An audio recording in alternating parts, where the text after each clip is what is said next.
السلام علیکم ناظرین، میں ہوں آپ کا میزبان آفتاب شہزاد اور آپ دیکھ رہے ہیں ہمارا یوٹیوب چینل شاہین گروپ۔ آج کی اس ویڈیو میں ہم بات کریں گے کہ پاکستانی فوج کا پاکستانی سیاست میں کیا کردار ہے، اور ایک بہت ہی اہم ٹاپک کہ پاکستانی فوج کتنا بجٹ لیتی ہے۔ ویسے تو کہا جاتا ہے کہ پاکستانی فوج ملک کا 80% بجٹ کھا جاتی ہے۔ ملک میں جتنی بھی کرپشن ہوتی ہے یا جو بھی کچھ ہوتا ہے اس کا ذمہ دار فوج کو ٹھہرایا جاتا ہے۔ تو آج کی اس ویڈیو میں ہم اس کو تفصیلی دیکھیں گے، اس لیے اگر آپ ہمارے چینل پر نئے ہیں تو ہمارے چینل کو سبسکرائب کر لیں اور اس ویڈیو کو شیئر کر دیں۔ تو ناظرین، سب سے پہلے بات کرتے ہیں کہ پاکستانی فوج کا پاکستانی سیاست میں کیا کردار ہے۔ اول تو اگر میں آپ کو اپنی اوپینین بتاؤں تو پاکستانی فوج کا پاکستانی سیاست میں کردار نہیں ہونا چاہیے، کیونکہ فوج ایک الگ ادارہ ہے، اس کی الگ ذمہ داریاں ہیں۔ لیکن اگر ہم پاکستان کی صورتحال کا جائزہ لیں تو پاکستانی فوج کا پاکستانی سیاست میں کردار ناگزیر ہو چکا ہے، کیونکہ سیاستدان آئے روز کرپشن کرتے رہتے ہیں، اس لیے پاکستانی فوج ہمیشہ پاکستانی سیاست میں انٹرفیئر کرتی ہے۔ اس کے علاوہ جتنے بھی سیاستدان ہیں وہ بھی فوج کو مجبور کرتے ہیں کہ وہ پاکستانی سیاست میں انٹرفیئر کریں۔ جیسا کہ پچھلے دنوں عمران خان کا ایک انٹرویو وائرل ہوا جس میں انہوں نے کہا کہ ہم ISI کو کہتے تھے کہ بجٹ کے لیے ہمارے لوگوں کو کالیں کریں تاکہ وہ اسمبلی آئیں اور بجٹ کے لیے پاکستان تحریک انصاف کو ووٹ دیں۔ اس کے علاوہ اگر ہم بجٹ کی بات کریں تو ہمیشہ کہا جاتا ہے کہ پاکستانی فوج پاکستان کا 80% بجٹ لے جاتی ہے، لیکن میرے خیال میں اس میں کوئی بھی سچائی نہیں ہے۔ اگر ہم فیکٹس کی بات کریں تو پاکستانی فوج پاکستان کا صرف 16% بجٹ لیتی ہے۔ ایک وہ فوج جس نے پورے پاکستان کی ذمہ داری اٹھائی ہوئی ہے، سیاستدانوں کے گناہوں کا بوجھ بھی اٹھایا ہوا ہے اور پاکستانی عوام کی امنگوں پر بھی پورا اترتی ہے، اس کو 16% بجٹ دینا میرے خیال میں کچھ زیادہ نہیں ہے، بلکہ یہ کم ہے۔ اس پاکستان کی فوج کے بجٹ کو بڑھایا جائے تاکہ پاکستان کشمیر کو بھی آزاد کروا سکے اور اپنی خارجہ پالیسی کو بھی بہتر کر سکے۔ پاکستانی فوج کا بجٹ میرے خیال میں کم ہے کیونکہ پاکستان کی فوج نے بہت سی ذمہ داریاں بھی اٹھائی ہوئی ہیں۔ اگر ہم پاکستان کے خطے کو دیکھیں تو پاکستان کے جو 4 پڑوسی ملک ہیں ان میں سے 3 پاکستان کے جانی دشمن ہیں۔ یہ چاہتے ہیں کہ ہم صبح کا ناشتہ اگر اپنے ملک میں کریں تو شام کا کھانا ہم پاکستان میں جا کر کھائیں، یعنی پاکستان کو فتح کر لیں۔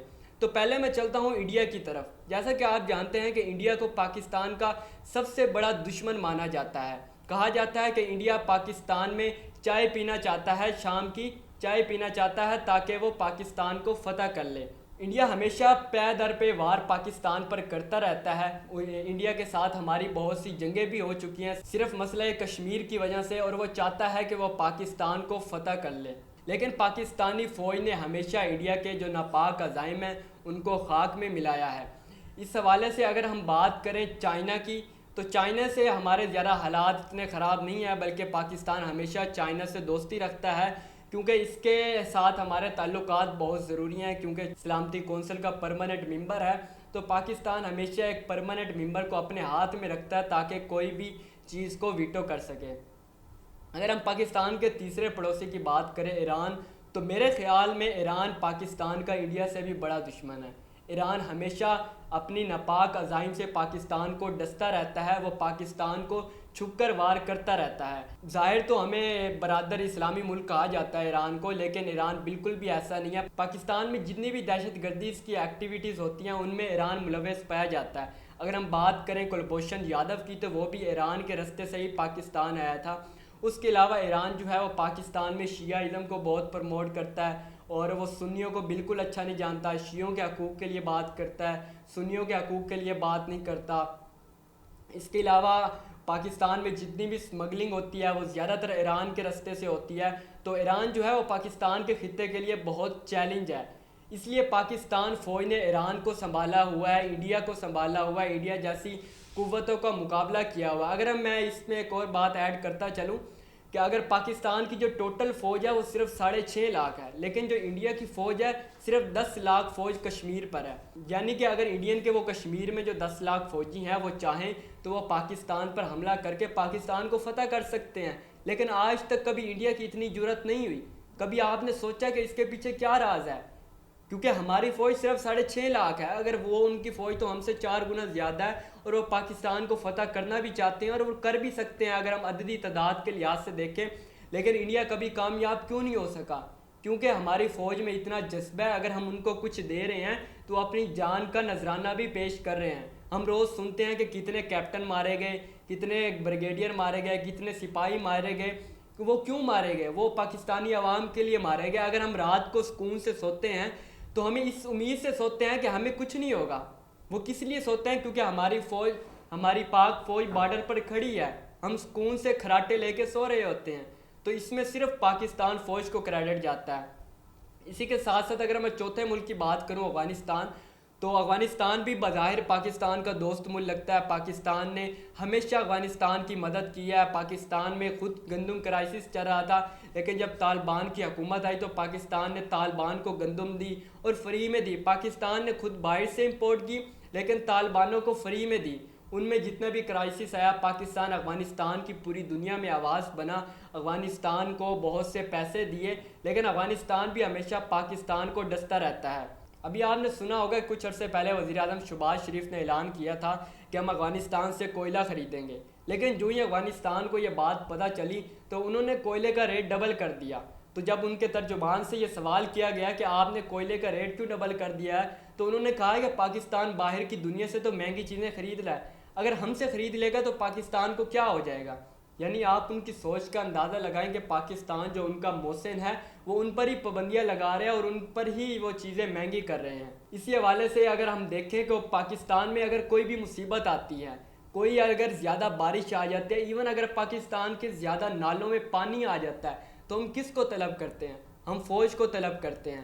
ہمیں پاکستان میں کوئی مصیبت ہو تو ہم فوج کو طلب کرتے ہیں۔ اگر فوج کا اگرچہ یہ کام نہ بھی ہو تو ہم فوج کو طلب کرتے ہیں۔ ہر چیز میں ہم فوج کو خود انوالو کرتے ہیں۔ ہمارے پاس سی ایس پی آفیسر نہیں ہے، اتنے قابل نہیں ہے کہ وہ کوئی کام کر سکے۔ این سی او سی بنی، اس کو ساری فوج نے چلایا۔ این ڈی ایم میں ہے، اس میں ساری فوج ہے، اور دوسرے بھی بہت سے ادارے ہیں جو صرف فوجیوں سے بھرے پڑے ہیں، کیونکہ پاکستان کے پاس سول سرونٹس میں اتنے بندے نہیں ہیں کہ وہ ان کو کارآمد لا سکے، اس لیے ہم فوجیوں کو بلاتے ہیں اور فوجی ہمارے ادارے چلا رہے ہیں۔ اس کے علاوہ آج کل سیلاب کی بہت بری صورتحال ہے، تو آپ دیکھیں کہ فوج کور کر رہی ہے، ریسکیو اگر کسی کو کر رہی ہے تو وہ فوج ہے، پولیس کہیں بھی ہمیں نظر نہیں آ رہی، دوسرے ادارے ہمیں کہیں بھی نظر نہیں آ رہے۔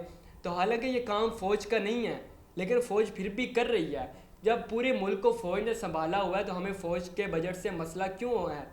ہمیں فوج کے بجٹ سے مسئلہ نہیں ہونا چاہیے، فوج کا سیاست سے میں انٹرفیئر سے مسئلہ نہیں ہونا چاہیے، فوج کے خلاف ہمیں غلط ٹرینڈز نہیں بنانے چاہیے۔ ایک پارٹی پاکستان کی ہے، میں اس کا نام نہیں لوں گا، انہوں نے اپنا موٹو ہی یہی بنایا ہوا ہے۔ حالانکہ 2018 میں جب وہ اقتدار میں آئے تھے تو وہ صرف فوج کی وجہ سے ہی آئے تھے، سب کو پتہ ہے، لیکن ہم نے پھر بھی ان کو سپورٹ کیا۔ انہوں نے حکومت چلائی، وہ فوج کی سپورٹ سے ہی چلائی، لیکن جب وہ ان سے حکومت نہیں چلی تو فوج نے ان کو ہٹا دیا، فوج نے ایک نئی پارٹی کو لایا، تو وہ اس وجہ سے فوج کے خلاف ہو گیا، انہوں نے فوج کے خلاف ہی کمپین چلانا شروع کر دی۔ لیکن اب فوج نے جو بھی کیا تھا وہ پاکستان کی بہتری کے لیے کیا تھا، لیکن ان کا نیریٹو جو خراب ہوا فوج کا، وہ صرف ایک وجہ سے ہوا کہ عمران خان نے جو امریکی سازش کا ڈرامہ رچایا، اس وجہ سے جو نوجوان ہے، جو بے ضمیر نوجوان بھی تھے، وہ بھی جاگ اٹھے کہ پاکستانیوں کے خلاف امریکہ نے سازش کی ہے، تو سارے یوتھ ہے وہ اٹھ کھڑی ہوئی اس کے ساتھ، اس کی وجہ سے وہ فوج کے خلاف بولنے لگے۔ تو میرا نہیں خیال کہ اس میں زیادہ کچھ فوج کی غلطی تھی، بلکہ فوج نے ایک نئی پارٹی کو موقع دیا، کیونکہ پچھلی پارٹی سے حکومت نہیں چل رہی تھی۔ لیکن وہ الگ بات ہے کہ وہ اگلی پارٹی بھی ناکام ہوئی، کیونکہ ملک اب بہت ہی بری صورتحال تک پہنچ چکا تھا، لیکن فوج کو اس بات کا اندازہ نہیں تھا۔ فوج نے جو بھی کیا وہ ملک کی محبت میں کیا۔ اس کے علاوہ ہم فوج کا خارجہ پالیسی میں کردار دیکھیں تو پاکستان دنیا کے جن ممالک سے بھی قرض لیتا ہے ان میں آرمی چیف کا بہت زیادہ کردار ہوتا ہے۔ اگر ہم بات کریں پاکستان کی خارجہ پالیسی کی، تو پاکستان کی ساری خارجہ پالیسی صرف جنرل قمر جاوید باجوہ چلا رہے ہیں۔ اگر ہم نے کسی ملک سے قرض لینا ہو، کسی ملک سے ہم نے تعلقات بڑھانے ہوں، کسی ملک سے تعلقات کو درست کرنا ہو، تو ہم فوج کا ہی سہارا لیتے ہیں۔ اگر کسی وزیر اعظم نے کسی ملک کا دورہ کرنا ہو تو ہم پہلے آرمی چیف کو بھیج دیتے ہیں کہ وہ اس ملک میں جائیں، وزیر اعظم کے دورے کے رستے ہموار کر کے آئیں، ان سے معاہدے کر کے آئیں، پھر وزیر اعظم جاتا ہے، وہ جا کے سائن کر کے آ جاتا ہے۔ یعنی پوری دنیا کو ہمارے آرمی چیف نے سنبھالا ہوا ہے، پوری ہماری جو خارجہ پالیسی ہے وہ صرف آرمی چیف چلا رہے ہیں۔ ابھی آپ نے حال ہی میں دیکھا ہوگا کہ آرمی چیف نے امریکہ سے درخواست کیا ہے کہ وہ آئی ایم ایف پر دباؤ بڑھائے تاکہ آئی ایم ایف پاکستان کو جلدی قرضہ لے، جس پر وزیر اعظم عمران خان نے کافی تنقید کی ہے۔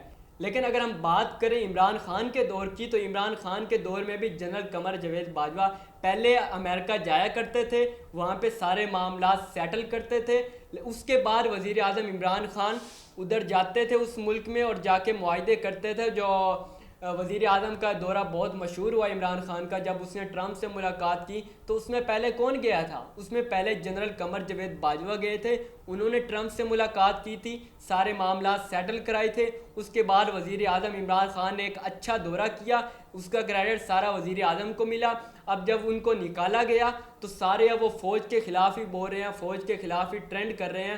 تو میں یہی کہنا چاہوں گا کہ فوج کا سیاست میں کردار نہیں ہونا چاہیے، فوج کی اپنی ایک آئینی حدود ہے، لیکن ہمیں فوج کو وہ فیسلٹیز بھی دینی چاہیے، ہمیں فوج کو پھر معاملات میں انٹرفیئر کرانا ہی نہیں چاہیے۔ ہمیں کوئی بھی اگر معاملہ ہو پاکستان کا تو ہمیں خود ہی ہینڈل کر لینا چاہیے، الیکشن ہو ہم فوج کو بلا لیتے ہیں، تو یہ جتنے بھی معاملات ہیں پہلے یہ ہمیں خود ہینڈل کرنے ہوں گے، تب ہم فوج کو کہیں گے کہ آپ اپنی ذمہ داری نبھائیں۔ تو ناظرین مجھے امید ہے آپ کو آج کی ویڈیو اچھی لگی ہوگی، فوج کے بارے میں آپ کے جتنے بھی ڈاؤٹس ہیں وہ کلیئر ہو گئے ہوگے، کیونکہ ہم پاکستانی لوگ اپنی فوج سے بے پناہ محبت کرتے ہیں۔ ہمارے جب ہم بچہ ہوتا ہے تو اس کو ہم بچے سے جب پوچھیں کہ آپ نے بڑے ہو کر کیا بننا ہے تو وہ کہتا ہے میں فوجی بننا ہے، تو فوج کے لیے محبت ہوتی ہے، لیکن جب ہم بڑے ہو جاتے ہیں تو وہ محبت وہ مٹا دی جاتی ہے۔ اس کا فائدہ کس کو ہوتا ہے؟ اس کا فائدہ صرف دشمن کو ہوتا ہے۔ دشمن چاہتا ہے کہ پاکستانی فوج کو کمزور کرے تاکہ پاکستانی فوج کمزور ہو کر سائیڈ پہ ہو جائے اور ہم پاکستان پر قبضہ کر لیں۔ اسی کے ساتھ ساتھ ہم پاکستان کی اگر بات کریں تو پاکستان کے دشمن بہت ہیں، یہ تو آپ کو میں نے پاکستان کے پڑوسی ملکوں کے بارے میں بتایا۔ اس کے علاوہ جو اسلام کے دشمن ہیں وہ بھی پاکستان کے دشمن ہیں، اسرائیل کو دیکھ لیں، ایون کتنے مسلم ممالک ہیں جو پاکستان کے دشمن ہیں، جن میں نے آپ کو ایران کا بتایا، ان میں شام بھی ہے، اس میں دوسرے ممالک بھی ہیں جو امریکن لابی اور دوسری لابیز کے حصہ ہیں اور وہ پاکستان کے خلاف ہیں۔ تو پاکستان کے جتنے دشمن ہیں میرے خیال میں آرمی کو ہمیں سٹرونگ کرنا چاہیے، اس سے اور زیادہ سٹرونگ کرنا چاہیے۔ تو مجھے امید ہے آپ کو سارے ڈاؤٹس کلیئر ہوگے اور آپ کی فوج سے جو محبت ہے، جو اظہار ہے، جو عقیدت ہے وہ بڑھ گیا ہوگا۔ اگر آپ کے ذہن میں کوئی بھی ڈاؤٹ ہو، کوئی بھی کوسچن ہو تو اس کو کمنٹ سیکشن میں ضرور پوچھیں اور ہمارے ساتھ ہمارے چینل کے ساتھ جڑے رہیے۔ انشاءاللہ ہم جلد ایک نئی ویڈیو میں آپ کے ساتھ دوبارہ ملتے ہیں، تب تک اللہ حافظ۔